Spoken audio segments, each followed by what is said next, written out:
I know you're wanting to listen to this episode of the Comics Alternative, but before we get started, let me just remind you guys that it's the gift-giving season. Now, that may be obvious, but one of the things that's not so obvious is that you can get all of your stuff and help out the podcast by going to comicsalternative.com/Amazon. Click through on our Amazon banner that you find on that page, and whatever you get during that visit to Amazon, the Comics Alternative will get a few cents kickback. So, whether it be Hanukkah, Christmas, Kwanzaa, or Festivus, get your gifts through our Amazon Associate link. It's a smart way to get your books, and you'll be helping out the podcast. And isn't that what the holiday season is all about? Helping our podcast.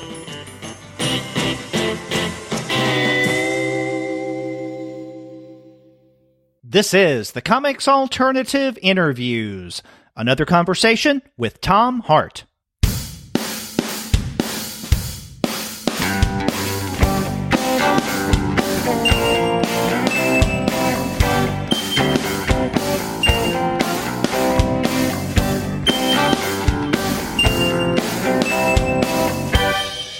Greetings and welcome to another episode of the Comics Alternative Interviews. I'm Derek. And I'm Sterg, and we're two guys with PhDs talking about comics. On this episode, we have the pleasure of having back on the podcast Tom Hart.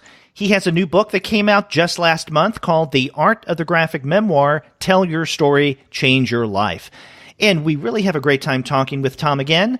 But before we get to that conversation, we want to let all of you know that this episode of the Comics Alternative Interviews is brought to you by the good folks at Discount Comic Book Service. Go to their website, dcbservice.com, for all of your comics pre-ordering needs. There, you're going to find all DC, Marvel, Image, and Dark Horse titles at 40% off of the cover price if you pre-order. For all the other publishers, you'll find that those discounts can be anywhere from 20 to 35% off of the cover price, and every single month you're going to find some unbelievable specials. Sometimes those specials could be as much as 45% off of the cover price. Sometimes 50% off cover, but occasionally you can find discounts that are even more impressive than that. That's right, Derek. And if you go check out their bundles, they have them for Marvel, for DC, for Vertigo, and other companies. They're 50% off, all of them. So that's half off. That's right. And it's always good to get your comics bundled because you pay a lot less for them than you would as getting them individually. And then you have the extra added discount that Discount Comic Book Service usually gives you. That's dcbservice.com. You got to go there for all of your comics pre-ordering needs. And after you do get your titles there, please be sure to send them an email and tell them that the two guys with PhDs sent you. With bells on. Hey, Sterg, this was a really fun interview with Tom, and it was different from when Gene and I talked to him not quite 3 years ago, because when we talked to him back in 2016, the topic was his new book at the time, Rosalie Lightning, very somber. This time around, things are a lot different, and man, we have a good, solid, lengthy interview. Hey, it was fun. He was, and I know that he towards the end he's like, "Oh, I think these things are tangents," but I don't really think that they were. I think it was the world of comic is infinite. Exactly. No, we've had guests on the show where we've gone off on some very strange tangents, but I think that everything that Tom mentioned that he brought up had something to do with, if not the topic of his new book on graphic memoir, but comics, especially the kind that he tends to produce. Mm-hmm. I agree. Yeah. Well, let's go ahead and start listening to that now. Sounds great.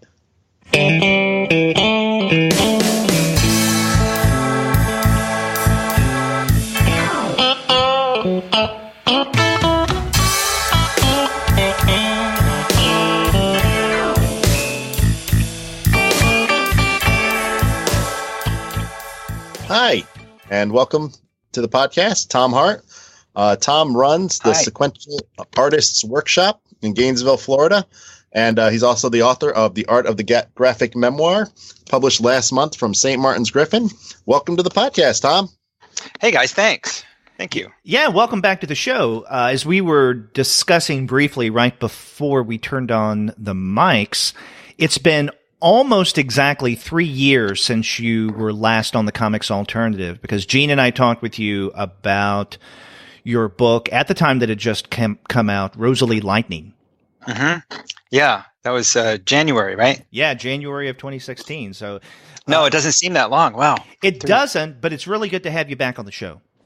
Thanks. Mm-hmm. Thanks. And where are you hiding Gene now? Gene, once in a while, comes back to fill in when needed, but he's really busy. In addition to his full-time job, he decided to go back to school. So he's getting a degree in, I think it's library sciences. So he is very busy. I was emailing him the other day, and he's doing fine. And I'm sure that he would wish you well and would want us to say hello to you. Cool. Yeah. Wow. Tell Gene I said hi. Wow. And if he listens to this, we won't have to. That's okay. Hi, Gene. Yeah, and we've been talking off mic a little bit, and Tom and I kind of grew up a couple towns apart. Yeah, welcome. In upstate New York. Yeah, Newburgh and Kingston. That's right, Goldbacks. That's what we are. You guys, Tigers? Oh, yeah. Wow, how'd you know that? I remember mascots for some reason. That's your special power. It's my special power. Anyway, yeah, we talked movie theaters and comic stores, and I think we should make that a separate blog post or something if anyone needs to hear about it. But yeah, otherwise we'll just go on again for too long. That's right. Well, if you are in New Paltz, New York, October Country is a fine establishment that you should frequent. Hi, Bruce. There you go. And Tom's former employer. Yeah, Bruce Conklin's a great old-time comics store owner. Well, cool. Well, Tom, let's talk about something before we start talking about the book. I know that you run the Sequential Artist Workshop, but could you describe kind of the workshop and what it is you exactly do for those of us that might not be so familiar with it? Well, thanks. We do a lot of things, but it's all teaching comics. So we teach. We have this like year-long program, which is we gather people up from wherever they are and teach them comics for a year. It's we teach them writing and drawing and storytelling and history and all sorts of stuff. And we have this large studio, and that's where we do all of our lectures and our drawings and all of that stuff. So it's this great little community / workspace / school that I established. Partially, I created this like school that I never went to, like the school I wish I'd gone to. I certainly would have gone to something like that if it existed. I would have like located it on the map and say that's where I'm going, and it just put everything in a bag and gotten on a bus and gone, because it's just where people are very dedicated to cartooning, and that's where they're focused on learning. They're focused on being each other's compatriots, if you will, and so yeah, it's a great little community, but it's small. So we do some other things too. We do some week-long workshops where we just sort of close down the year-long program for a week or two and then bring some visiting artists in. This year we've got Leslie Stein coming in to teach in March. And we also do a lot of online courses, and that's sort of where we're seeing the most growth and the most people interested, because it's a lot easier to not come to Florida and just do something online. So we're doing a lot of online stuff, and that's sort of in some ways keeping the real space running. And it attracts other people too. So in the week-long programs, we get a lot of people who have been taking our online courses, and they say, "Oh, I'm finally here." And it's nice when they talk about it in this really happy way, as if they've made a pilgrimage. Like, I finally made it to this space where all these comics are and where people are making comics. I love that when that happens. How long have you been running it down there? We opened the doors January 2012. Okay. So what's that? 6 years, almost 7 years now. Wow. Wow. Time do fly. That's right. And I just wanted to also ask too, did you go to Gainesville because University of Florida has a pretty strong comic study scene, or is that just something that's a happy accident? No, that was definitely part of the plan. There were a lot of a lot of pros and not too many cons. The only con was the summers, the heat of the summer. Oh yeah. In the pro column was definitely like University of Florida had Donald Alt and the people in the English department who were studying comics under him, and it had the annual comics scholars convention that they do in April. Spring every year. That was definitely a part of it. And around that was a small little subculture of librarians and maybe people who were in the program and aren't in the program anymore. And so, yeah, there was definitely a comics scene. And also Jeff Mason's Alternative Comics was here. Oh, that's right. Yeah. Yeah. And Jeff is kind of he's a little bit forgotten sometimes, but if you look at all the things he did, it's kind of amazing. It was the first person to publish Gabrielle Bell and Dash Shaw, countless others, Lauren Weinstein. I can't even think of them all right now. I mean, he's one of the first people to publish Ed Brubaker, although Ed was also published that's right. Caliber. Mm-hmm. That is interesting that you mention him. I had the pleasure of meeting him. I guess it was the very first time I went down to the University of Florida's Comics Conference.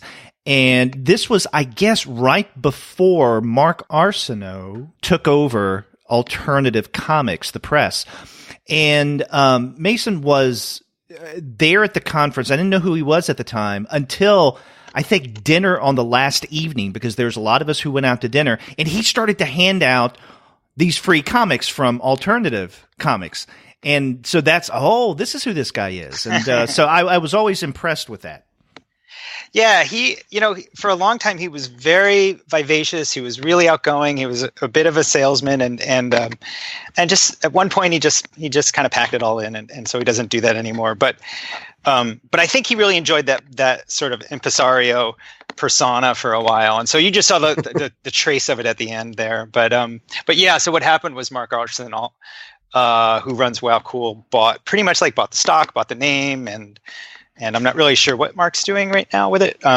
He published one of my books since, but Jeff got a lot of people rolling. He would always be the person that a young self-publishing cartoonist would turn to before the internet, maybe, and say, "Hey, how do I distribute this book?" And he would say, "I'll distribute it." He would just say, he wouldn't even ask. He wouldn't even give you an answer to that. He would just say, "Just give it to me. I'll do it."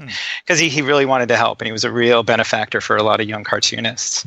And eventually what happens, and it's sad, it happens to other publishers too. Eventually that artist would outgrow his audience. They would outgrow Alternative Comics audience, and they'd go to some other publisher, and Jeff would, So Jeff had he sort of fostered this young artist who, when they got big, they went somewhere else. It happened all the time.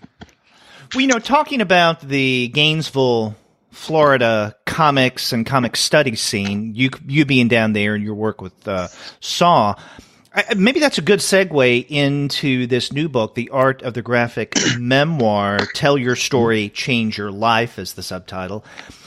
One of the things I've noticed, Tom, is I guess over the past several years, you've been doing a lot of instructional comics. For instance, several years ago, if you asked someone who was knowledgeable about the comic scene, it's like, "Oh, how would you define Tom Hart?" Obviously they would talk about your Hutch Owen comics, maybe the more memoir stuff from a few years ago, as we mentioned, Rosalie Lightning. But I know that back in 2016, you did through the aforementioned Alternative Comics, the Sequential Artist Workshop Guide to Creating Professional Comic Strips. And then earlier this year, How to Say Everything, which also is, I guess, kind of an instructional book, or one that, I guess, spawns from your work as an instructor at SAW. And in many ways, The Art of the Graphic Memoir is like that as well, but it is much more targeted. Did this spring from you teaching particular classes on the graphic memoir at SAW? No. Absolutely not. No. Actually, there's a bunch of questions there. I'll try to answer them really fast. It took me a long time to realize that one of my shortcomings, I'm trying to turn into a benefit, and that shortcoming is comics was always really difficult for me, really hard. And when I went to school for comics, I went to School of Visual Arts.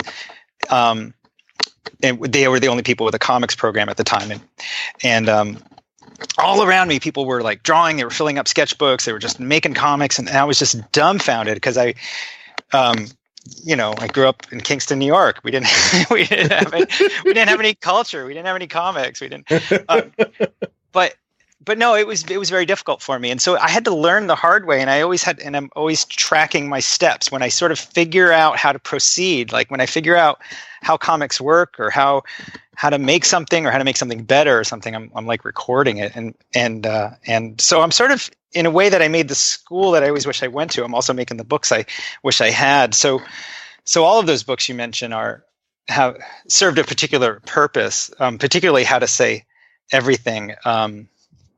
If you don't mind me talking about that one for a second, that one, sure. I wrote.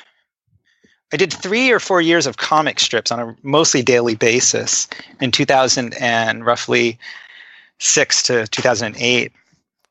And then I stopped. I was working the final thing was I was working with my friend Margot Dubai, and we had done this strip called Ali's House, and we'd sold it to King Features. Excuse me. And we were waiting for that. There's this sort of lag time where all the archives of the first sort of batch, 9 months or a year, are in, and the sales force is going to try and sell it and stuff like that. And so I all this like 3 years worth of momentum of doing daily comics, because before that I was doing this Hutch Owen strip daily. And so I couldn't didn't know what to do with myself. So I wrote this book. So I just wrote this book about keeping ideas coming, basically, and keeping visual ideas coming, and having visual ideas sort of intertwine with your verbal ideas and the things in your brain, and vice versa. And just because to do comic strips, you just have to always be saying yes to any idea, and you have to find the best way to articulate it and make it a better idea than it even started out as. And so anyway, in like 6 weeks, I wrote 85 to 90% of that book. And it's funny because you just said, and it came out last year, because I'm talking about 2009. I wrote most of that book in 2009, and then I just tweaked it month after month, a little bit here and there. And then in this year, I guess in 2018, about January, I think I said, I'm never going to finish this book unless I just finish it. And so I just I anywhere that there wasn't an image, I just deleted it. There were a lot of places where it said image to come, I just get rid of that box. There's no image ever coming. Not going to happen. And I just did everything I can to just finish it and hit publish. I sent it to a digital press, and I'm so happy it's done, because I think it's a really good book. I just kept trying to make it perfect for 9 years, and I was like, forget it. I'm just going to get it out there. So anyway, to me, that's kind of an old book and kind of a new book at the same time. And I'm really proud of it, because I think it's really unique. There's nothing else like it. The memoir book, however, is really came because I realized I needed to debrief what I'd done with Rosalie Lightning. Mm-hmm. And I wasn't done, like I'd finished that book, and I was like, what?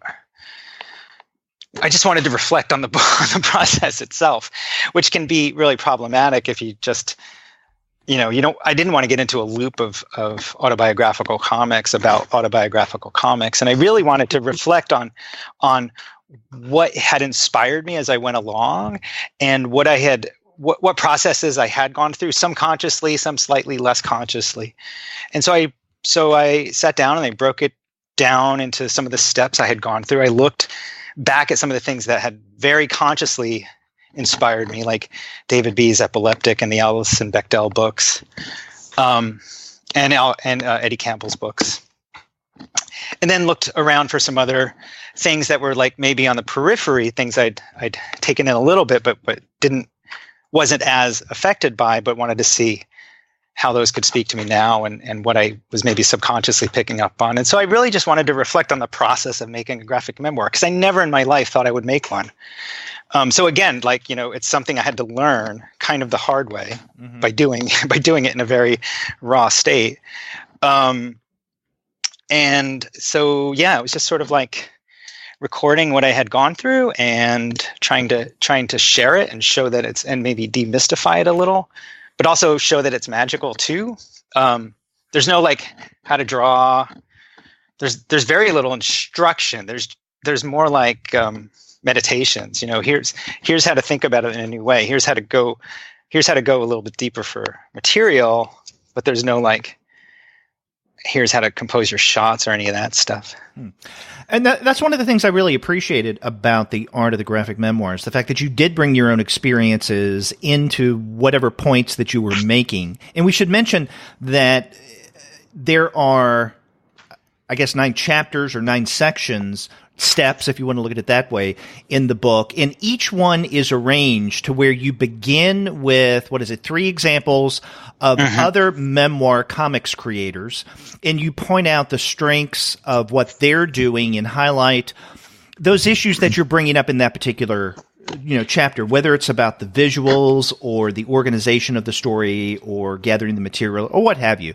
And then you have a section, My Story, where you bring in examples of the topic from your own experiences with Rosalie Lightning. And then toward the end of each chapter, you bring in, I guess, the live example sections of a project that seems to be something that you're just starting to work on, and how you envision taking whatever it is you're writing about, the organization, the story structure, the visuals, or what have you, whatever the chapter or step is about, and how you apply that to a future work. And so I liked the way that you structured everything and then brought in your own experiences and even projected future experiences as well. Yeah. Thanks. Yeah. I mean, it really is all about demystifying it.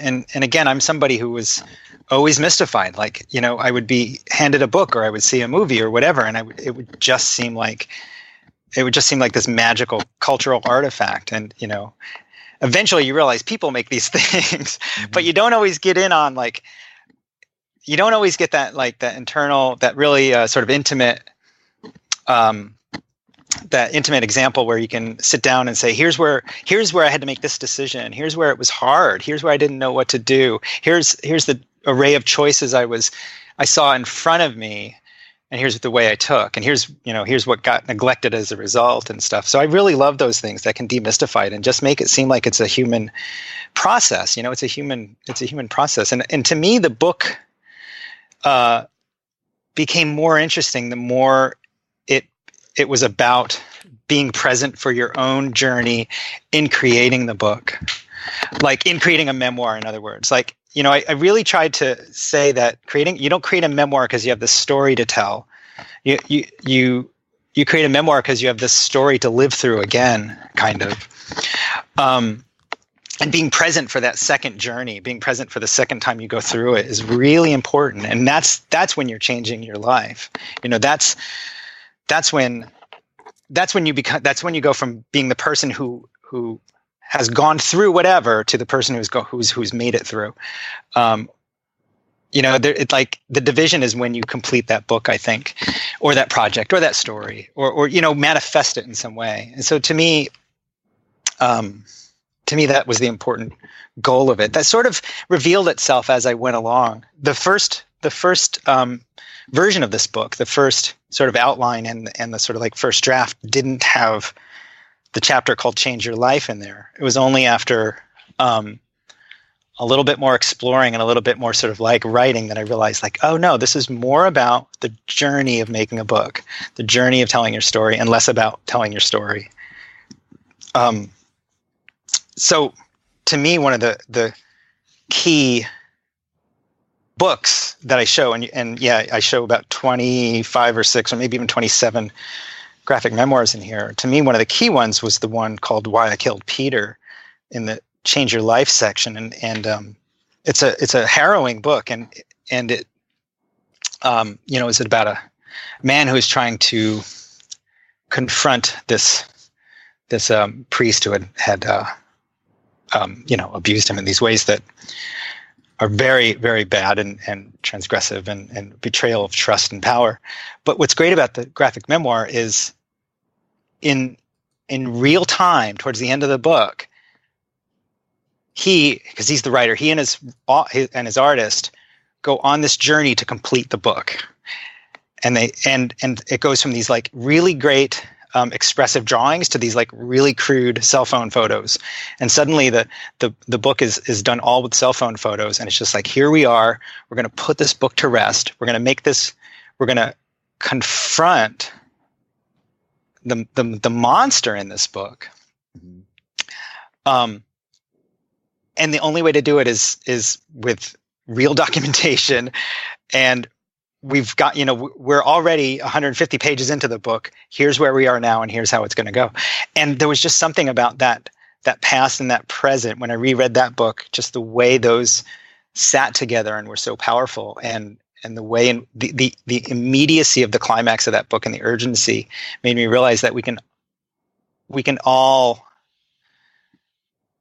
have that kind of urgency, or at least power in our own book as we're winding it down, as we're finishing it, if we're aware of what we're going through, if we're aware of of what we're trying to heal or what we're trying to transcend or whatever. If we can be aware of those issues, at least on our way out. When we're starting a project, sometimes things are a little formless, but on the way out, when we're finishing it, if we can know this is why I'm finishing it, this is how I'm going to change when this book is done.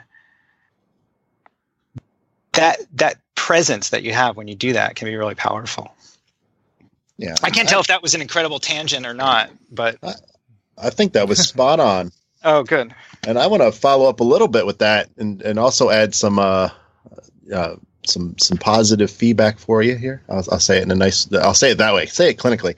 But one of the things I loved about the book is how it's like it's ostensibly like a how-to book, but it's not really a how-to book, like in terms of somebody going to this and just getting to like the nitty-gritty. And I'm thinking like, I'm going to get like, when I was a boy and you went to like the bookstore, and one day I happened in the art section and I found a copy of Draw Comics the Marvel Way, the Stan Lee and John Romita book. Sure. And I looked at that, and they're more than happy to tell you that there is one way to do comics, and it is this way. It's Buscema, I think, not Romita, right? Oh, it's right. You're right. But go ahead. Uh-huh. Sorry, I screwed that up. No, it's okay. It's still gorgeous. Like the inside is gorgeous, but yeah. I love your book in the terms of like, it's not, like you don't tell anybody how to draw. And, like even when it starts off, you're like, why do comics? And you talk through comics in ways that are like, they're like glyphs. Maybe they're puppets. Maybe it's theater. Maybe it's music. Maybe it's, there's lots of great similes that you're making that I think, kind of get at the issues that you're talking about, is that it's hard to define, really. And there isn't one thing that's comics anymore. And I really appreciate the fact that you do demystify it by showing, all this various work, and you tell people, look at it. It's like you want to bathe in it or something, like you want to be surrounded in this stuff and swim in it. That way you know what you want to do. And when I read something like those, those older books, the older like how to, they're always like, you need to swipe things, kid. Like you'll learn anatomy and then swipe things. And do so with a stogie in your mouth. Yeah. Get yourself a good drawing table and a T-square. Start swiping. And this isn't that book, which I love. All of this kind of connects to I don't know if this is a question or just a thing, but I follow people on Twitter, and there was a conversation a couple weeks ago when Stan Lee died, and they were like, well, who's going to be the spokesperson for comics now? And I thought, was Stan Lee ever the spokesperson for all of comics? Like, he's a goodwill ambassador for Marvel, and he did some things for DC here and there, but was he like the spokesperson for comics is some entirely larger thing than just superheroes? Yeah, that's a really interesting question. It's too cynical to say he was just the spokesperson for Marvel, and it's also too cynical to say he didn't affect the culture. He did, sure. He shaped the culture in all these movies. And there's not I have a 5-year-old. There's not a 5-year-old that I've seen who isn't pretending to be super this or wonder that. Yeah. And that's less Kirby and more Stan Lee who's responsible for that. And God, I love Kirby. And don't like Stan Lee, but you do have to say that, yeah, that's his. So I don't know if he was the spokesperson for comics, but he was certainly the salesperson. He was the barker for comics. Yeah, right, exactly. Yeah, and so, how mindful were you about the works that you did include? Did you have kind of a checklist, like I need this kind of thing, this kind of thing, this kind of thing? Or did you just go with things that you were like, these are my touch tone texts, these are the ones that I go to myself, or these are the ones like maybe your students bring up a lot? It was really a mixture. There's some real key things I wanted to show the world because they've gone underseen, and like Eddie Campbell especially. Mm-hmm. His work affected me so much when I first saw it, and still does. And I just think his autobiographical stuff is terrific. And Epileptic is had like 15 minutes where everyone thought it was the greatest thing in the world, and now that's not really talked about much either. So I wanted to make sure people had seen that. And David Chelsea's book I really, really, really like, and nobody knows about that book. So yeah, there were some things, and I mean, I also wanted to celebrate Alison Bechdel's deep effect on me, because I think Bechdel, kind of like Scott McCloud for me personally, in my own personal journey through comics, McCloud was the first person that told me I could use my intellect in making comics, and that was like, and he never said those words. I had to like come up with those words myself. But he was the first person to say, like, those things you think about, those work in comics too. And then I think, whatever, 10 years, 15 years later, whatever, when I read Fun Home, I was like, I get it. Yeah, you can really, your brain is allowed in in this process. I grew up reading Crumb, where it didn't seem like the brain was allowed, right? You were just like, you came up with, it was just the libido. Yeah, you came up with some wild shit and you put it down, And I love Crumb, and I love Julie Doucette and all these people, but I think I'm a little more moved by the people that think a little too much, maybe. Certainly Scott McCloud would say he thinks too much, I'm sure. So I wanted to show some of those. And I think and Will Eisner's Heart of the Storm is a great book that doesn't really get talked about either in his pantheon of books, and I think it's one of his more understated ones. I think it's one of his best. Yeah. I just think it's really wonderful. So I wanted to comment on that. And then there were other ones that I was, a lot of this was like, hey, you guys haven't seen this memoir. So the photographer was the same way. To me, that's one of the greatest books I've ever read. And I wanted to make sure that people, but again, it wasn't me just like saying, hey, this is a great book. It was like, what makes this book great? And, finding the sort of categories where they all fit in. There's so much in the photographer that works really well, but I think it's especially that balancing of the writer and the artist and the different types of information that's coming out. But yeah, so a lot of things were really, really inspiring, and I wanted to share them. The most obscure one is probably Joe Chiappetta's Silly Daddy, which is really, really, really wonderful. And it wasn't, and it was always going to be in the book, but it wasn't until I managed to sit down with Dylan Horrocks, and he reminded me of some crazier moments, because Dylan's got a really good memory for this. And I was always trying to find my old copies, like, do I have number 7? Where's number 7? I can't really read it all. And you order it online or the collection, and you realize Joe's taken out half of it or something. But Dylan reminded me of that great line, that sort of manifesto of Joe's, where he said, "This isn't the bomb squad. Take unnecessary risks." And I love that. And so I'm pretty sure I put that in the book, and I think that's an important manifesto. Anyway, so it was just a mishmash of really looking at things. And sometimes it was trying to get a broad spectrum too, like putting Raina Telgemeier and Josh Baer really close together, was saying, like, look, drawing is a really interesting, wonderful way to relate to the world, and it looks a lot different from one person to another, but it's an important part of the why. Like, if you want to tell it as a graphic memoir, I do get a little snotty, not in the book, but in person. I guess I get snotty where does this need to be a graphic memoir? You got to be interested in drawing or in some sort of visual representation, right? Or you got to find someone who is like the Why I Killed Peter guy did. You can find somebody to help you. Yeah. Well, one of the things, since you're talking about the wide variety of memoirs, graphic memoirs that you referenced and incorporated into the Art of the Graphic Memoir, another thing I really appreciate about it is that you do bring in these texts that usually aren't discussed and or people don't even know about. I mean, they were the vast majority of what you referenced I knew about. Whether I'd read them or not is another matter. I knew about Silly Daddy. I just haven't read it yet. But there were a couple in there that I wasn't aware of, and I thought, that's interesting. And I appreciated the fact that you didn't, let's say, fall back on what we've called on the comics alternative, the usual suspects of comics, right, especially of comics memoir, right? I think it would be so maybe too easy to look at those books that are referenced all the time, almost ad nauseum at times, like Mouse or even Bechdel's work or Persepolis. And these are things that people talk about all the time, that they teach all the time, to the exclusion of other works that are at least as good, if not better in certain ways, than the ones that people keep focusing on. So you bring a wide variety of graphic memoir from different perspectives, different styles, each of which is doing something unique.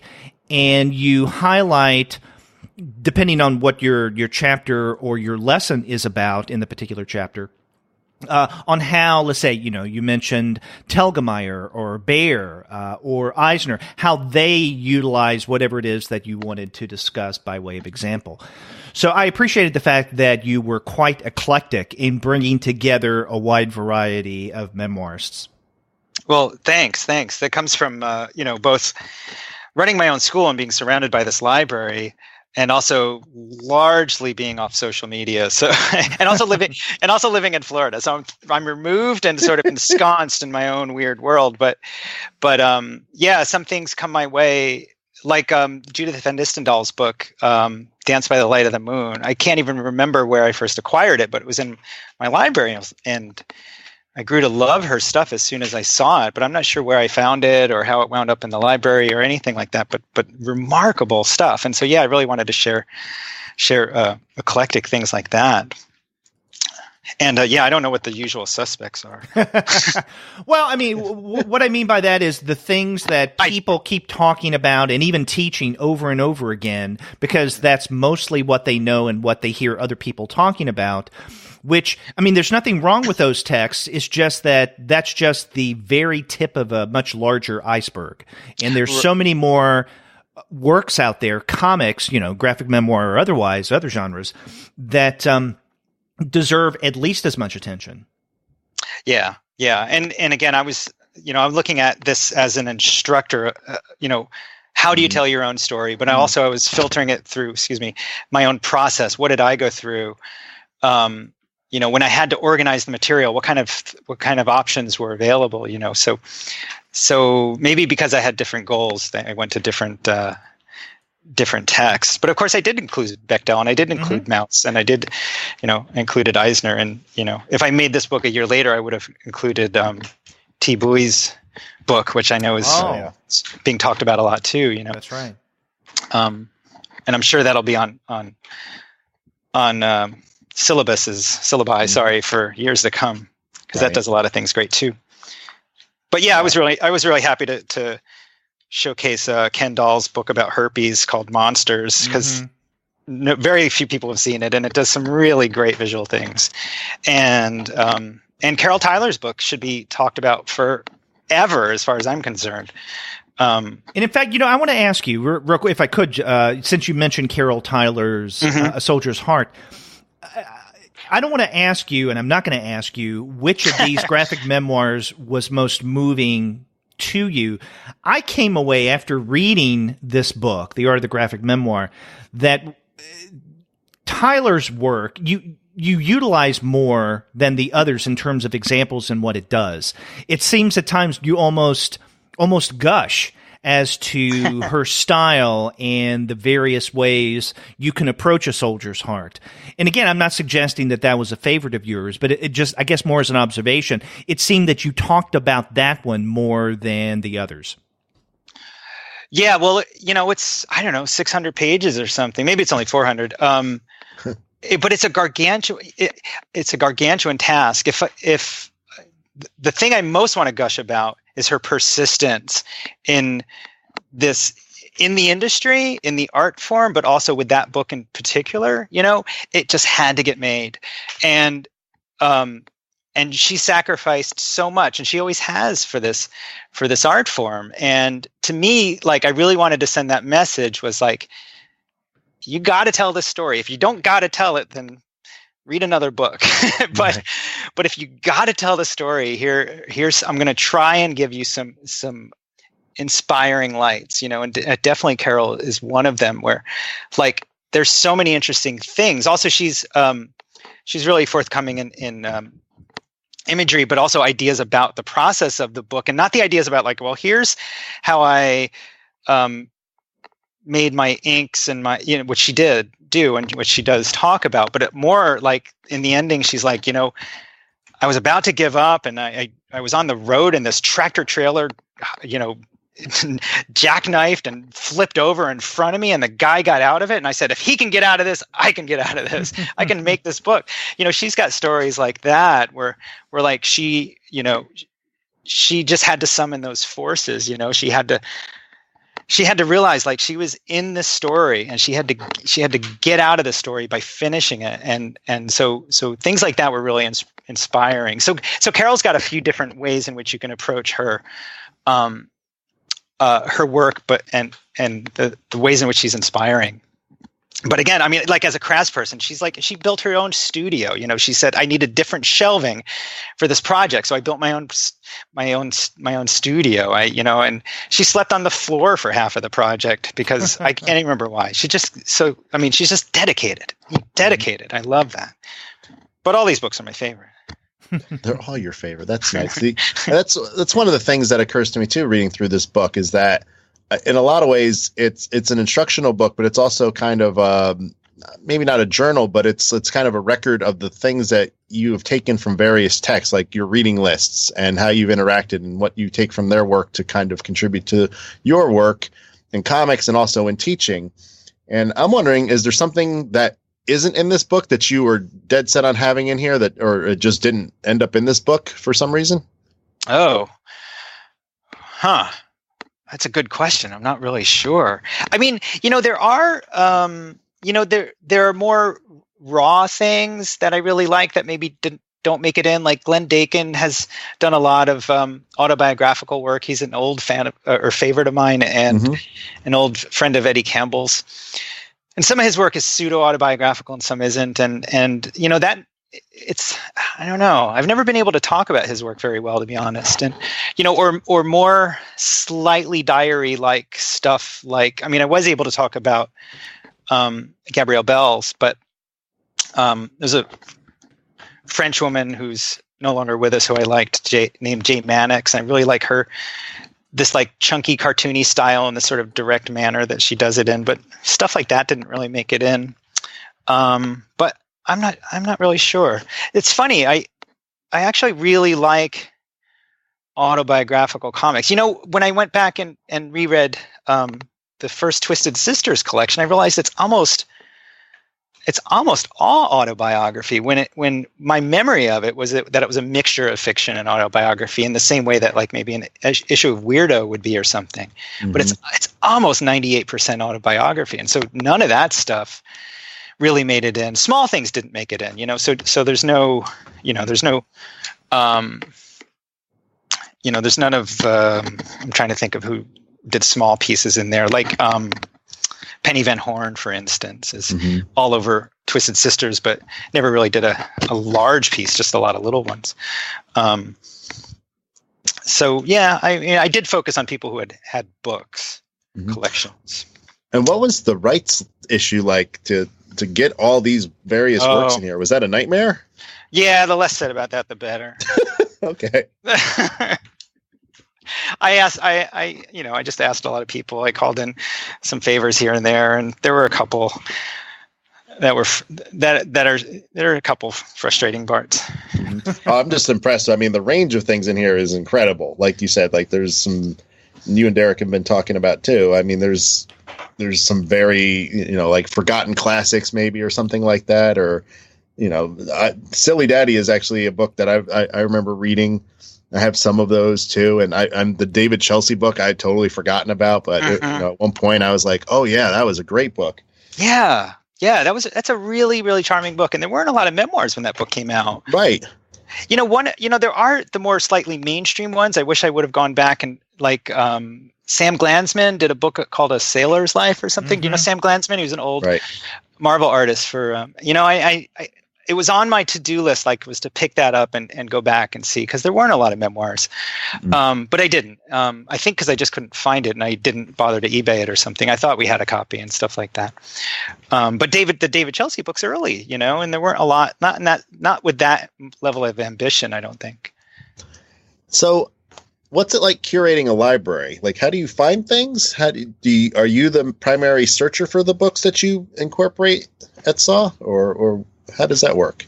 Well, again, I'll take the fifth again, or whatever I just took on the last question, which is the less said about that, the better. No. I mean, here's what happens. It's when we drove down from Brooklyn to Gainesville, it was a truckload of stuff, and a lot of it was books that I'd been collecting and loved, but didn't have room for. They were in my closet, stacked on top of each other. So the library we have was started, the seed was that collection, and maybe it's a fourth of the collection we have now. Then, people donate things, and that's maybe where I got maybe the first Judith Van Distendal book or something might have come through there. I was like, oh, what is this? And then... And then, if I hear about a book and I can find it used cheaply, I'll buy it. And then it's just a little bit of begging and hoping for other donations. And so I wouldn't say our library is curated, but if I hear about a book that I don't have, or for some reason I lose it, like if I lose my copy of Kampung Boy or something, I'm gonna be mad, and then I'm gonna reorder it, because it needs to be in the library. But it's not very curated. It's pretty. I've got a lot of things on my plate, and being a good librarian is not one of them at the moment. So a lot of it's kind of ad hoc. And to be honest, there are tons of memoirs coming out in the last 2 years, and I don't know most of them probably. Mm-hmm. Yeah, too much to keep up with, really. There's a lot. Yeah. Tom, I want to come back to something that you were highlighting a little while ago, and that I think stems from your subtitle, or the subtitle of your new book, Tell Your Story, Change Your Life. And, one of the things that you pointed out a little while ago, and it's even embedded in, I believe it is chapter 7 or 8, Change Your Life, is you point out that one of the purposes for not only writing this book, this how-to book about graphic memoir, but of just doing comics work, especially as it relates to someone's own life in a broader sense, is that there's something almost therapeutic about the process. It allows you to come to terms with a particular event or series of events, traumatic or otherwise, in your life, and represent it in a way that's not only going to be entertaining and engaging to a reader, but also help the creator itself. And there's something that you say in your final chapter, and this is on page 146, when you follow up from what Spiegelman says, go make yourself a mouse.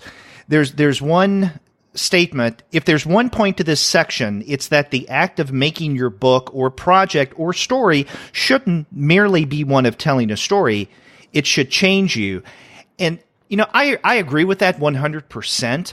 But at the same time, I was thinking that, there are a lot of artists, critics, scholars who may have, I guess, what we could call a more traditional or modernist idea of what art is, and would kind of balk at this understanding of art as therapy.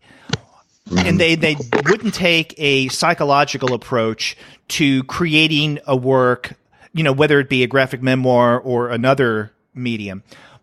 But I'm wondering if in the process of working through this project, the Art of the Graphic Memoir, as you were talking with other people about it, as you were looking around and doing research, did you come across anyone who maybe bristled against this idea of graphic memoir as therapy, as changing a person?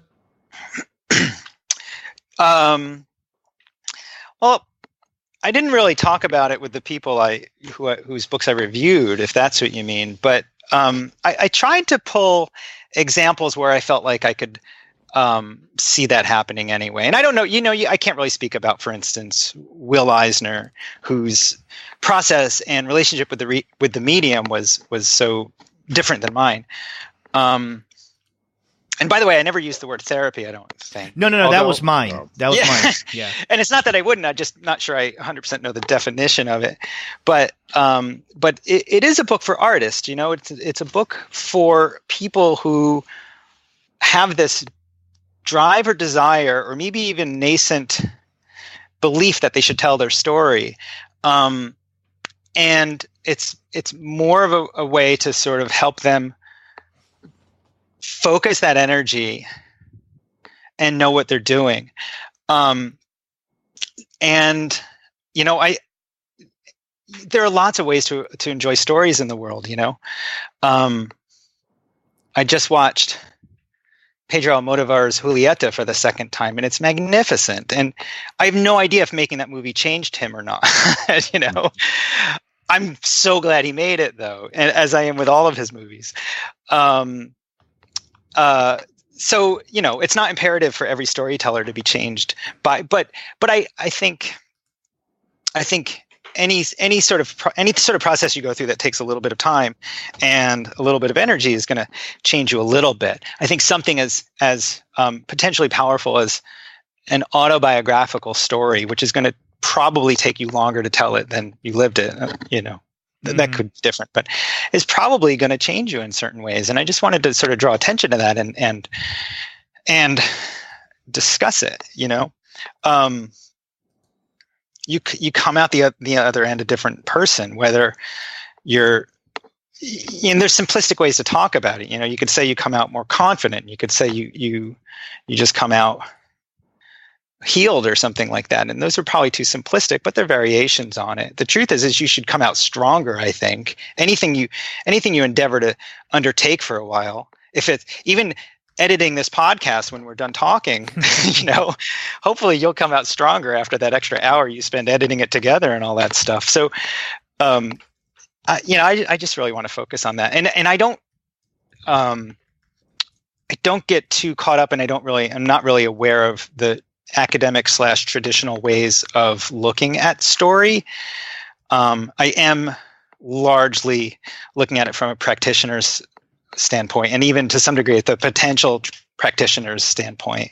Like, how might this be for you when you try this? Mm-hmm. Here are the steps you might encounter. Here are some of the ways you can gather your resources and go forward and make this thing happen.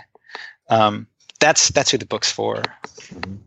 Hey, Tom, I want to kind of pick up on that point about the teacher aspects of this kind of book, and your work in general. I've worked in the past with an after-school comic club, and one of the things that I found with high school kids is that a lot of them have, at the very beginning, they're all full of fire, and they're like, yeah, I'm going to make comics. And then they kind of realize how long it takes to make comics. And a lot of them, there's a lot of like they start something and then they're like, I'll just start a new project. This time I'll catch fire, and that'll happen. So you end up with just a whole bunch of like not finished things. Do you run into that with the students you work with, or do they know what they're getting into? Yes and no. I mean, yes, I run into that. No, they don't know what they're getting into. And, I mostly deal with adults, whether they're younger or older. And I had this conversation, I think, yesterday, if not 2 days ago, with one of the students who I don't think she was I don't think she was trying to talk herself out of abandoning the project she was working on, but she was wondering why she was having these feelings. And the feelings were, should I abandon this? Am I tired of this? Is this not worth telling? Do I not want to tell it? And I was like, I don't know the answer to those questions. I've seen lots of projects abandoned. It's not always a bad thing to abandon a project. Sometimes you just needed to sort of, again, gather those resources and sort of swirl them around. And then you come out and you realize like, oh, okay, that's not what I want to do. That's not where I was, or that's not where I am now.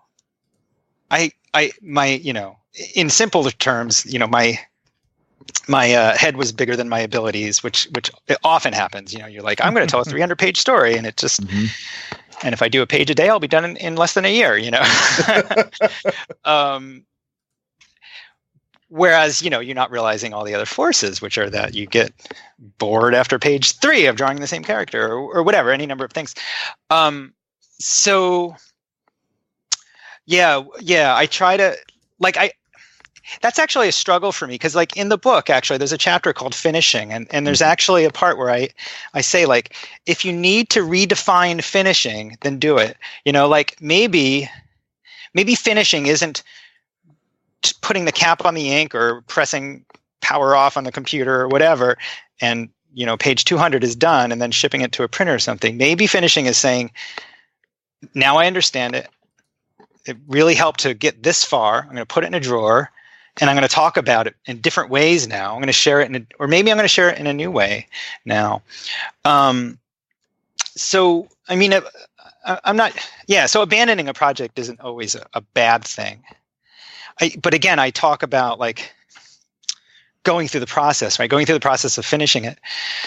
It's hard. I've never been a stern believer as a teacher of certain processes. I maybe lean a little too heavily on you have to find your own way of doing things. I lean very heavily in that direction, to the degree where I might be like, well, if you have to drop out and give up, then you have to drop out and give up. Whereas maybe a better teacher might say, no, finish the damn thing. Here's what you need to do. Get up, get out a calendar, make a plan, and finish it. I'm not that one. I'm the former. I'm like, well, if you have to quit. It's the journey, not the destination. Well, yeah, in a lot of ways. But I hope this book offers ways to keep that journey solidly on goal. If we identify the goal reasonably well early on. Mm-hmm. Did that answer the question? I think so. I can't remember the question. I'm sorry. I think I asked you about the weather. No, I'm not teasing. I will say that I dread teaching teens to some degree, partially because I really do like the amount of energy and resourcefulness an adult can bring. And I like that if they say they're going to do a project, there's a possibility they might do it, whereas what you encountered with teenagers and stuff, it's very, very common, and it tires me out really quickly, and I think I'm a little too serious for teenagers too. I remember the first time I taught to some homeless teens in New York, and I thought I knew what they wanted. I was going to we're going to tell really powerful autobiographical stories. They didn't want any part of that. They didn't want to tell their stories. They wanted super this and wonder that, and it's absolutely totally valid and powerful what they wanted, but I wasn't the person to give it to them. What they need is to transmute their experiences into this mythology, and I didn't have those skills. I'll never write the how to create a superhero based on your personal life story. I'll never create that book, but that's what they needed. So I don't know, sometimes teaching teens is a little harder for me, but adults, I understand adults more, especially if they've been damaged and fatigued by life. Oh, yeah. Well, how much do you pay attention to Linda Berry? Because she's one of those people that, I don't know if she necessarily does comics, but people writing, I don't know if a lot of her work is interesting about, and I think she on purpose doesn't pick people, they're adults, but they're not like formal artists or anything like that. I don't know if you even pay attention to her or anything she's doing. Well, God, she's one of the greatest Americans. Oh, sure. walking the earth right now, if you ask me. She's always inspiring when you dip in and see what she's doing. Her method of documentation is so I don't want to say reckless, but it's pretty chaotic compared to mine. So I don't always know what she's up to. And like her book called Syllabus, it for me is a book that I can like dip in and be inspired by, but then I get overwhelmed by, and then I put down or whatever. In the classroom, I took a week-long workshop with her in 2001, which is a long time ago now, actually. I just realized. Yesterday. Yeah, it felt like it. But that workshop was very powerful, and she's very methodic about how she gets these stories out of anybody. And I will say that what was surprising was that class, there was 70-some people in it. And, you get that, you get full of yourself and you're like, well, nobody's going to tell stories like me, and you walk in there, there's 70 people. God, I have to listen to all these boring people's stories. What's going to happen? But I'm pretty sure, if I'm remembering right, every single person read publicly at least once, and every story, without fail, every story was riveting. And part of that is self-selection of the people who are going to take Linda's course, I think, but also Linda's just got these great ways of putting you in her trance and making her trust, making you trust what she wants you to trust. And she's really brilliant. She's a great thing. I wish she was doing more comics. Right. And, there's not every once in a while, I just go into and read a Linda Berry book I haven't read in a while. Like, I haven't read, what is this one? My Perfect Life. I haven't read this one in a while. And you're like, oh my God, that book is amazing. They're all amazing. She's genius. Well, earlier, apparently, I was incorrect in making the assumption that this new book, The Art of the Graphic Memoir, is something that spawned from your coursework in teaching graphic memoir. Maybe let me ask a question that's kind of the inverse of this. Now that you've come out with this book, in the future, when you teach a course on graphic memoir at SAW, will you use your book? Well, great question. Yeah, it's true. Prior to this, I haven't really taught graphic memoir, and still in person, I haven't done it very much, but I do have a very robust online, ongoing group, through the SAW website that's about graphic memoir, specifically about graphic memoir. And it started with sharing a lot of these ideas and some sort of scratch draft chapters of some of this material, in fact. And it's sort of morphed into a sort of weekly, let's look at another thing that could come up. Let's look at another process. Let's look at another part. Let's sometimes it's just meditations, and other times it's actually exercises. For instance, one recently, in fact, it might even be this week or last week, was about drawing body parts. Draw body parts more viscerally. Let me send you some links, and you can look at some examples and see how, like, for instance, Eleanor Davis has this comic where a fox is being skinned. So it's not our body part, it's something else. And it's really, really, really powerful. And Judith Van Distendal, she's got another book called When David Lost Her Voice. And there are these really powerful drawings of this larynx cut open. And so into the group, which is more of a group, it's more of a writing group than a class because it doesn't have a definite end. But in the group, I said, look, how can we incorporate this into our own memoir? Where are we not drawing enough bodies? Where are we not looking at enough bodies? Because the body is part of the experience. The body is what is really, it's what's going to experience whatever we're trying to tell. Our body was a part of it, almost certainly. So what can we draw?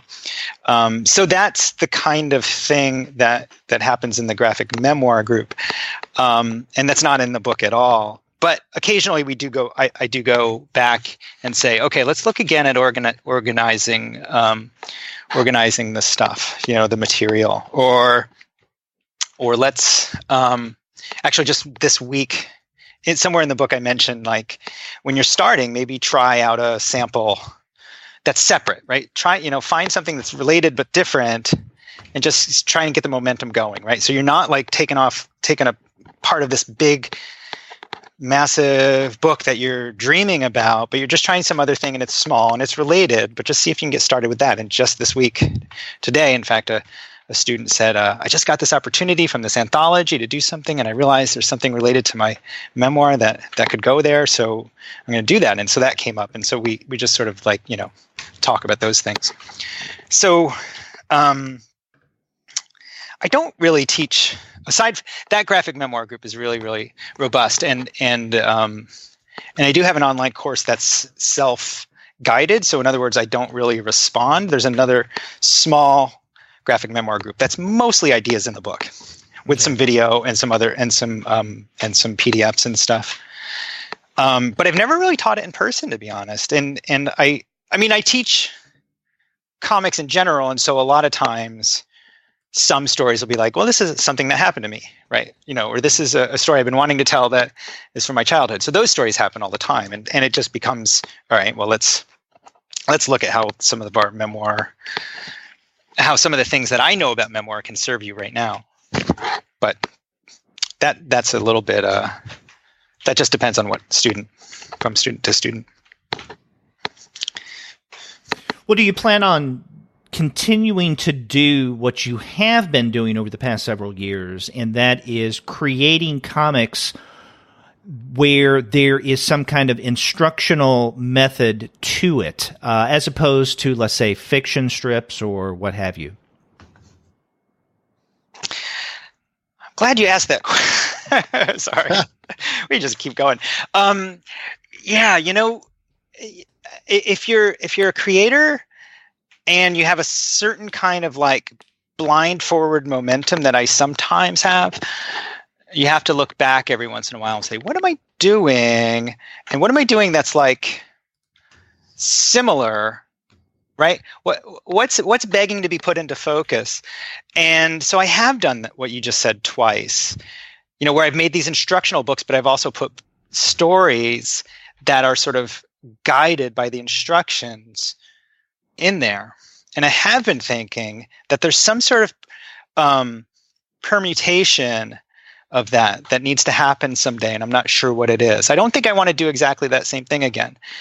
In part because I don't think either of the stories were that super successful. I want to talk about that in a second, but I do think there's a as artists, we try to create the books or the stories that we want to read. We try to create the stories that don't exist, and we're frustrated that nobody's made them, right? So part of us is like, I'm going to make this thing, and then people will see this is how you make a comic, Mm-hmm. And so there's definitely a part of me that's been really, really fascinating with the formal structure of allowing a character to respond to like text directives or text instructions or something, maybe like that or something. I've been really interested in that idea lately, and I don't know anything more or if that will come, but I don't think I'll do exactly what I've done with the previous two books. But quickly backtracking, I want to say that I mentioned that, like, I don't think the story in How to Say Everything or the story in The Art of the Graphic Memoir is the story that I wind up finishing is in either case is particularly profound, and it wasn't meant to be. And to some degree, I was inspired by Al Capp, who did Little Abner. He did as a part of some of your listeners may know the famous artist course in comics. They also had famous artist courses in painting and illustration. These were from the 40s and 50s usually. And they were correspondence courses. And if you wanted to learn cartooning, you would get these packages in the mail and you would read them and you'd do the exercises and you send them back off. And Al Capp was part of one that was about comics, and he had a whole chapter where he sort of lays out everything basically what I've described, which is every decision he makes in the course of like the 3 or 4 month period. Actually, it's probably more like 2 or 3 weeks. So he's like, here's the story where Abner gets, I'm trying to remember the details, somebody gets kidnapped and Abner has to go rescue somebody or something. And here's what I was thinking here. And it's down to like, here's the reference I needed for this car, but it's also like, here's what I knew was going to happen 2 strips later, so I had to put this in here, and here's what I knew was going to happen like 4 strips later, but I didn't know about 5 strips later, so I was giving myself enough room, stuff like that. But more importantly, he also says, I've purposely given you a series of strips that I don't think are as successful or as inspired as some of my others. Like, I personally think this is a pretty workaday storyline, he says. So I want to show you what it goes into making a workaday storyline when you got to get something out anyway. So I was really inspired by that, where like, you don't have to show how to do the greatest work. You just have to show how to do some work, I think, which is what Cap was doing there. Hey, Tom, one of the things that you were talking about is having a character respond to the reader. Mm-hmm. No, the text I said, but Oh, the text. Yeah. Sorry, you mean like a choose your own adventure type thing or something like that? Or is... I don't know. I don't know. Maybe, I will. Let me preface this by saying that I'm so out of it as far as comics go that I can be thinking of one thing, thinking like, this is the greatest idea ever, and then realize that like 3 graphic novels from 2D Cloud or something have already done it, because I'm not up on the newest stuff. But just letting things be more fluid and realizing that a character is a creation. Let's build on what I was saying in the Graphic Memoir book, that the character is there to serve the artist. Mm-hmm. Which is kind of the reverse of what we usually say, like, the story is what comes first. But like, maybe the artist needs to create some sort of story, and it needs that character to do it with. And so, yeah, maybe what the artist needs, and I guess I'm talking about myself, would be to lay down some directions and see how the character responds, and see and then put down other directions and see how the character responds, and then see if there's a dialogue that you can have with the character. This is all very abstract, so I don't know what I'm talking about, but I don't exactly mean choose your own adventure, but I do mean that less of a hard-coded story. This is the story, this is the character, this is the challenges the character is going to face. I don't know. I just think that somewhere down the line I want to play with that idea more. But again, maybe tons of people are doing it, and I'm just an old person who not really paying attention. I mean, it occurs to me. I mean, a couple weeks ago, we talked to Noah Van Sciver, Derek and I did, and he was talking in issue 10 of his Blammo comic. He had a pretty lengthy letter from Seth, the Canadian comics artist, and he kind of said something to the effect of, and I'm paraphrasing a lot, but he's less interested in plot and much more interested in just kind of tone and atmosphere, and comics that just kind of convey something like that, and not really tell a narrative so much as just kind of exist and do a thing and make you feel things, but not tell a story so much. Right. Is that something like what you're talking about? That was Seth saying that? Yes. Yeah, he was basically saying don't sweat it if your story doesn't come across as a story. Just write almost something like from the gut, and then if a story's there, it will rise to the surface. Mm-hmm. Yeah, well, there's a lot to talk about there. If we got another hour, we can talk about it. Because I'm very interested in. I'm not sure why Seth was writing that particularly to Noah, and I'm sure you guys covered that, but I find Seth very interesting because I think there's sort of 2 versions of Seth, and what you just described is sometimes the more problematic. Like, I've found certain parts of Clyde fans terribly boring. Like, and I'm not a person who needs action on the page. I actually love what you just said, paraphrasing Seth, that there are moods, and that you can sort of conjure and let the reader sort of be in them. And I think that's great. I think Carol Swain, who's completely forgotten, but Carol Swain is somebody who would do that for me. She was a British cartoonist. She might even still be around. And maybe it's just that I don't need the Clyde fans' mood, and maybe I'm just not the right person for it. But there are times when I'm very fixated on Seth, because I've written a little bit about it. Actually, nobody's seen it. But I think if you look at Sprott, which was first serialized in the New York Times. Right. And I read those in that order. I've got a PDF of the ones of the strips that came out. I think there were 30 or something. I think he's conjuring a time and he's conjuring a sort of mood, but he's also evoking a plot and sort of not really delivering. And so I found that very frustrating. But when the big collection came out, the big hardcover, I felt like everything I thought was wrong, he had somehow righted in the big collection. Like, I think he had brought in certain moods to the fore. I can't. It's been a while since I read it, but so clearly he was aware of what I was thinking. Yeah, I mean, I think there's a long way of saying that that's a really dicey. I'm really fond of long, slow movies and things that do evoke a mood. And everybody's got to like walk that balance, both as a audience member and as a creator. Ultimately, we tend to need plot to keep following, right? Eventually. Otherwise, we're just image makers or painters, and we can look at Cézanne's paintings, a whole book of them, and there's no plot there really, and that's fine. So we're not a cartoonist, whatever. We're a painter, and that's fine. And maybe, I don't know. Again, this is a real tangent, but everybody has to sort of find what they like, and there might be people out there who don't like comics. Go figure. And those crazy people. Yeah. And our comics are clearly not for them, and that's okay. In the same way that there may be people that don't like, a certain kind of mood or something. And that's fine. I don't really like horror that much, but I totally get why people would like it. So anyway, I don't know. I think what I'm fixated on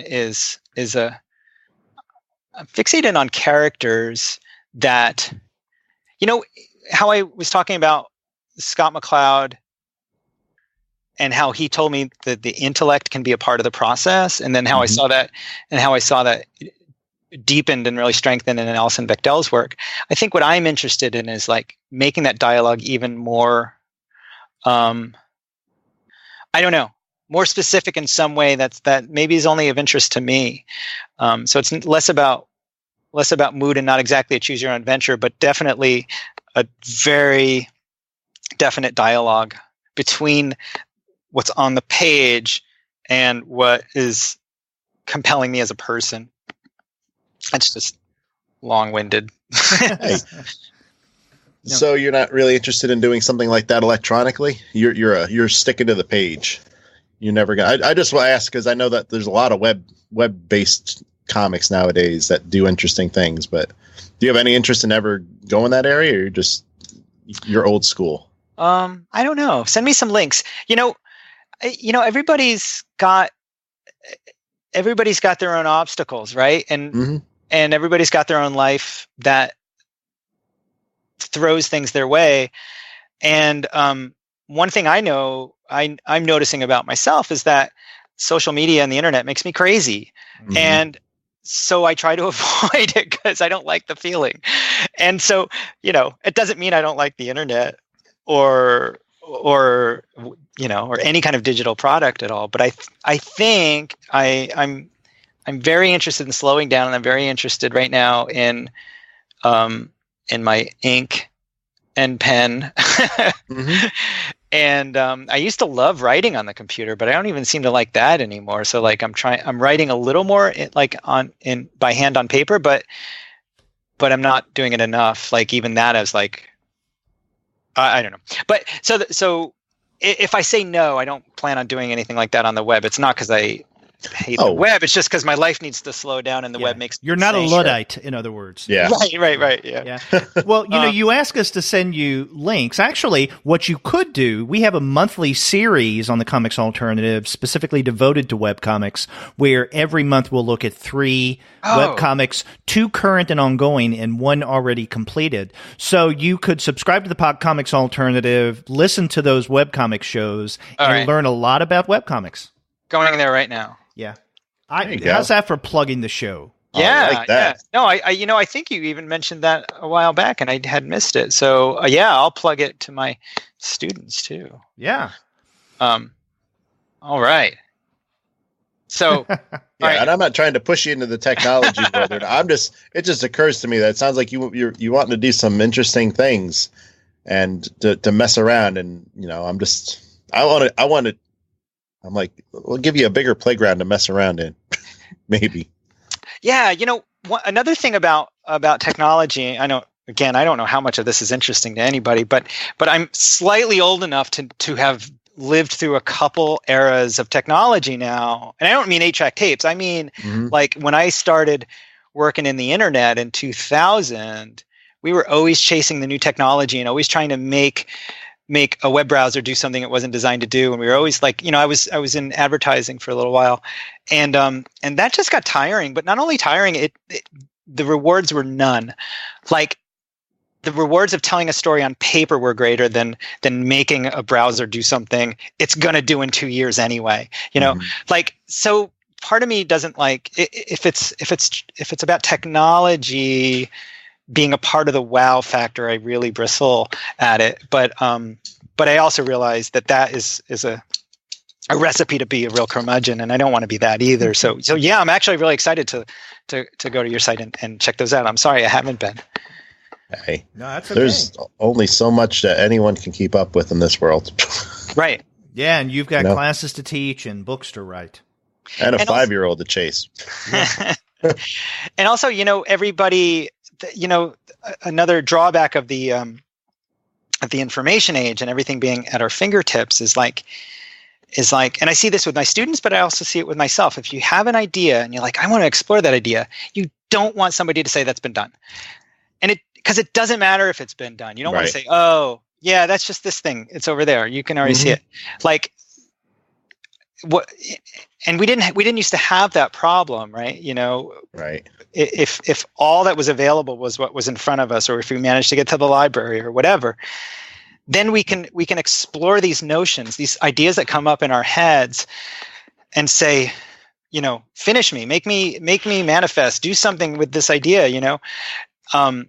It's worth it, no matter what idea. Not no matter what idea it is, but if it has a moral center to it, then it's worth seeing out. And it can be so discouraging when you see like, oh, somebody's already done it. Somebody with better skills than me has already done it. You don't want to know that. So some of my like aversion of the internet definitely comes from this. Like, I don't want to know what other people are up to. I just have my own artistic life to live, and I don't know if that's like, the way you start thinking when you start hitting 45 or something as an artist. I don't know, but. No, well, when we talked to Tilly Walden, and she's really young, she had something similar to say. She was like, who's got time for this crap? I'm trying to do what I'm doing. Yeah, but it wasn't about like other people are going to do it better than me, so I don't want to look, right? Well, I don't know. It's one of the things I appreciate about your book is that you lay it out there and you just say, you know what? People have done things, and it's kind of the sea we're swimming in, and we can look at that as, not to say, oh, I'm going to do the exact same book as, Alison Bechdel or, anybody that's in this book. Right. But it's there, and it has, it's your riff on a thing. I love, you talking about comics as music, because it's one of those things. There's only so many chords. There's only so many kinds of things that there's only so many notes. And it's like, there's just endless variations on these things. And sometimes they remind you of something else, or sometimes do they do you pinch something from here and get something from there? Sure. And it's like a different combination, and you rejigger it your way, and it's your story, And, to me, it's like you don't have to apologize. And I'm not saying you're apologizing for this or anything, but in general, it's not like what I love about your book is that it doesn't come from this place that's like you have to be an artistic genius. An original idea has to sprout out of your head. An original story that's never been told before has to sprout. It's like that's all some kind of weird baggage we carry. Right. When you do this, it's like you just do it. And if it's like something else, maybe that's good because you should learn from the stuff that's good and maybe put it in a different place or push it in a different area or something like that.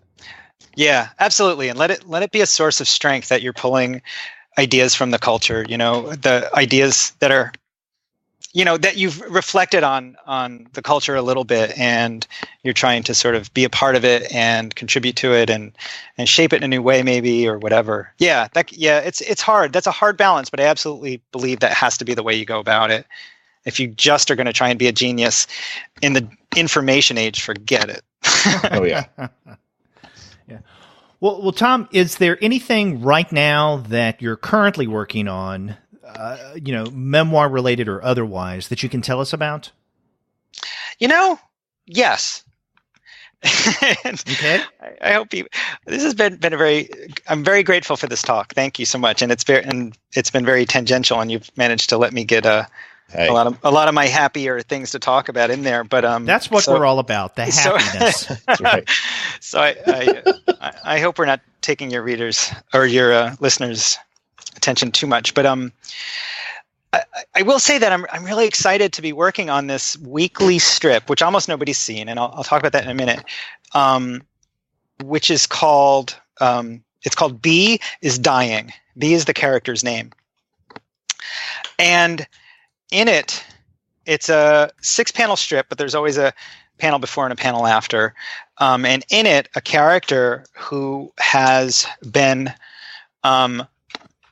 transported 70 or 100,000 years into the past is lying on the ground, having been beaten or in some way or other is dying as a result of something which is never really talked about. And he's the only one that talks, and around him are all these like Paleolithic humans, and that's what I'm working on. Okay. This is off of your website, tomhart.net, correct? Yeah, you can see you can see one of them there, and then some links to the first 6 or 7, and that's on a website called Popula. But the more I get into it, the more excited I am by it. But what's more interesting, I hope for listeners and people who are interested in the graphic memoir book we just talked about, is that I outlined a sort of sequel to Rosalie's book, and the outline itself was 28 pages long, and it was a slow process. It was a great process. I love outlining; maybe my favorite thing. And it had all these interesting parts in it, and it was a bit of fiction, and it was a bit of memoir, and a bit of essay, but I couldn't see myself making it happen. I just didn't. I just wasn't. Quote. I wasn't quote feeling it. Mm-hmm. And Vanessa Davis at Popula said, "Hey, we're starting to run some weekly strips. Would you be interested in contributing something? Because I know you've done strips in the past." And suddenly, it was no thought at all. I knew exactly the moment from that outline, that 20-page outline. I knew exactly what moment I wanted to pull out and then turn into an ongoing strip. And so in the outline, there was this part where this fictional character has been transported, I'll say it all again, transported 70,000 years in the past, and he's transgressed the society in some way that he's lying in a ditch dying, and he's just ranting. And then I said, yeah, this is what I want to do. But the funny thing is that it came just by like trying to listen to what you want to be doing, and it's a luxury I have now that I'm not trying to be a commercial artist. Like when I was living in New York, I was always trying to sell the next, sell a book or keep doing comics, to make money, or I was trying to get my name out there and all that other stuff. But I started the school, I moved to a cheaper place, and one thing that I just was going to allow myself, I'm also getting older. I was like, I'm just going to do the things that are interesting. And but sometimes you don't know what that is, and you really, really, really have to listen, and you have to get frustrated. And so I went through this process of being really frustrated and not knowing what was going to happen to this outline. And kind of like what we talked about before, like maybe I abandoned that outline. It's fine. But what I'm doing now is, it's called Be Is Dying, and it's just this weekly thing, and I'm riveted by it. And I'm the only one. I don't care. I really don't. Although I do have a Patreon, and I would like a few people to care and follow me on Patreon. But it's just a weird strip, and I think it's just what it's doing. And again, I want to say that I don't think it's that different from memoir, and that I'm trying to take what's important to me now as a person and just sort of put it in that sort of hopper grinder that is the comics process, and have something come out on the other end. So, it's less about telling a story in the past and more about like sort of addressing what I'm thinking and feeling, and sort of just trying to make it into a weird form, a form I hadn't seen before. That's all. But that's what I'm working on. And you mentioned your Patreon campaign. Our listeners can find it at patreon.com/HutchOwen. One word. Yeah. That's right. Or through your website, tomhart.net. Right. Thanks for plugging me when I should be plugging me. Hey, we're here to help. We're all about the plugging as well. So. Yeah. And so, I'm doing it weekly. For a while, Popula, the website, was running it weekly, but I think they're falling behind on schedule. So what I'm going to start doing is making sure the Patreon is updated, and they'll be seeing things that are way ahead of what is going to run on Popula, if it even continues. Who knows what that website's doing. But right now, it's exclusive on Popula and my Patreon, and that's it. So, I wasn't aware of Popula. You say that is organized by Vanessa Davis? Yeah, Vanessa Davis and Trevor Alexopoulos are the comics editors, and they're running some other – it's kind of like a 90s lineup to some degree. Like, they're running Megan Kelso and myself and Lauren Weinstein, and there's some current faves in there too. But I'm not really sure what Popula is about exactly, or or what they're trying to what message they're trying to send to their target audience exactly. But yeah, there are some comics hiding there, and they're pretty cool. There's some good stuff in there. Okay, have to check that out, and especially your relatively new strip, Be Is Dying. Yeah, and again, I'm going to try and, if I may, just send us off on a positive note, which is that like the message for me in doing this strip was that you just have to honor who you are and not follow somebody else's plan. Like I really thought it was my duty to do another memoir. I thought, I've got all these models. I just wrote a book about how to make one.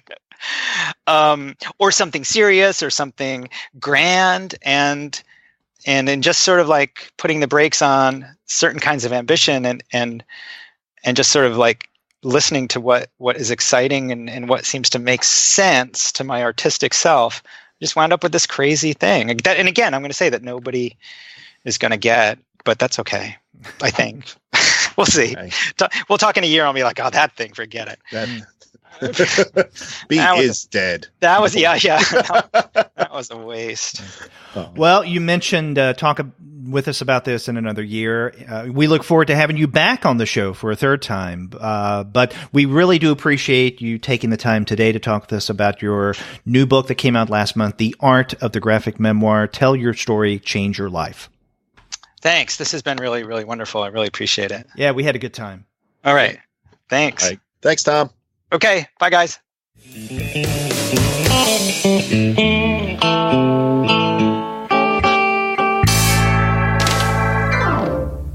Well, Derek, I think that was a great talk. Got to a lot of substance. We talked about comics, teaching comics, all kinds of areas. Mm-hmm. Yeah, and Tom's a really good guy. It's nice talking with him again. And I hope at some point in the not-too-distant future I will be able to get down to Florida and see him again. Hey, I'm thinking about going and taking some classes one day. Yeah. And yeah, we do encourage our listeners to check out his website, tomhart.net, and then see what he does with SAW, Sequential Artists Workshop. And that is sequentialartistsworkshop.org. And that's one word. Mm-hmm. Yeah, they seem like they have a lot of cool things going on. Yeah. Yeah. And as he mentioned, I think this year or in the next semester, they're going to have Leslie Stein as a visiting artist. So that would be worth it just to see her. That's right. You get to work with two comics geniuses. That's right. And if you want to find great comics like the kind that Tom produces, then check out the website of our sponsor, which is Discount Comic Book Service. Unfortunately, if you do a search on Tom Hart right now, if DCB Service, you won't find anything, but you can find a lot of other really good stuff. So check them out. That's dcbservice.com. Tell them we sent you. That's right. Please do tell them that Sterg and Derek sent you over there, because that would help us. After you do get your comics there, get in touch with us and let us know what you thought about our conversation with Tom. If you go to our website, comicsalternative.com, you'll find that you can leave us a voice message online via SpeakPipe, or you can call us the old-fashioned way. Pick up your phone and dial 4153-COMICS. That's 415-326-6427. Or you can email us if that's your thing, because we are at two guys at comicsalternative.com. Or if you just want to email me, I'm Sterg at comicsalternative.com. And I'm Derek at comicsalternative.com. You can also find us all over social media. We have accounts on Twitter, Facebook, Tumblr, Instagram, Google+, Goodreads, Pinterest, YouTube, Slack, and Discord. You can subscribe to the podcast through Apple Podcasts. You can stream us on Stitcher. You can also find us on Spotify, on Google Podcasts, on iHeartRadio, and on TuneIn. But you can find every single one of our podcast episodes, as well as the reviews and comics-related commentary that we post on our blog, simply by going to our website, comicsalternative.com. We are everywhere. That's right. And not in a creepy, disturbing way. No, like a hip Big Brother, not the creepy Big Brother. That's right. Now, we do have quite a number of other interviews lined up at the tail end of December, or I guess the last half of December, and into January. God, we're busy. Mm-hmm. Yeah, so be sure to check back and listen to those. Until then, I'm Derek. And I'm Sterg. Take care. Peace.